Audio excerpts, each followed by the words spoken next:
everyone totaled who was incarcerated in the United States. Hello, and thank you for tuning into my video series, Indicted and Facing Prison, Now What? My name is Marc Blatstein, and in 2006, I too was convicted of a felony and lost my medical license. To call this a life-altering event, at best, was an understatement, as I'm sure all of you are aware if you're listening to this YouTube. With work, I was able to get my license reinstated in full back in 2010. So my takeaway or lesson from this is that prison is temporary. You will be going home. And so it's important, as crazy as it sounds, to begin preparing for this before you even get into your pre-sentence interview. My goal in this series is to provide you with all the information that you'll need to survive and navigate these times, because knowledge together with preparation will help build back your confidence that you will need throughout this process. You've heard somehow that the Department of Justice and FBI have been asking questions. Possibly you had a visit or you've received a letter.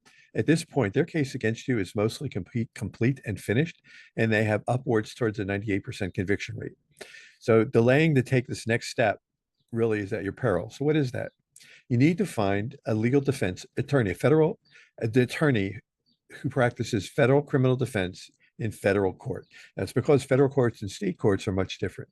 Hiring this legal team isn't just based on their experience, but they also need to show you a proven track record of successfully defending cases like yours. It's pretty critical.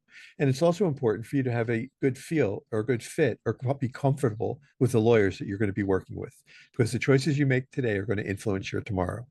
Should you have any questions, please don't hesitate to call and consider engaging my services at 240-888-7778. This is your life and your future. I've come through it, so can you. For some, this transition period on probation, and it's the bottom of the page on my website, for both federal and state cases, can be the hardest part, as they have the largest number of persons on supervision at any one time in the United States. Texas, Florida, and Georgia have the highest number on supervised release and or parole. This is from the Probation Report, Probation and Parole in the United States, 2021, published 2023 by the Bureau of Justice Statistics of the United States Department of Justice.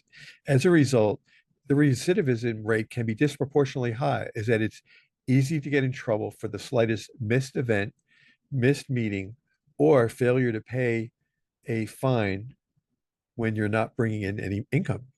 Having this release plan at least gives yourself more time to plan and prepare, and a better starting point for when you are eventually released back to halfway house, home, and society.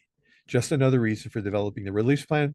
And again, you can gauge my services. Call me today if you have any questions. My phone is 240-888-7778. This is my cell and personal phone. I answer and return all calls. If I had to pick up, please leave a message. And you can get all this information for free: release plan, supervised release, parole, on my website at pprsus.com.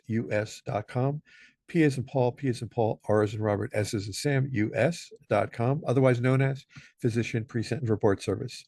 I hope you found this a bit helpful, and thank you for tuning in. Have a good day.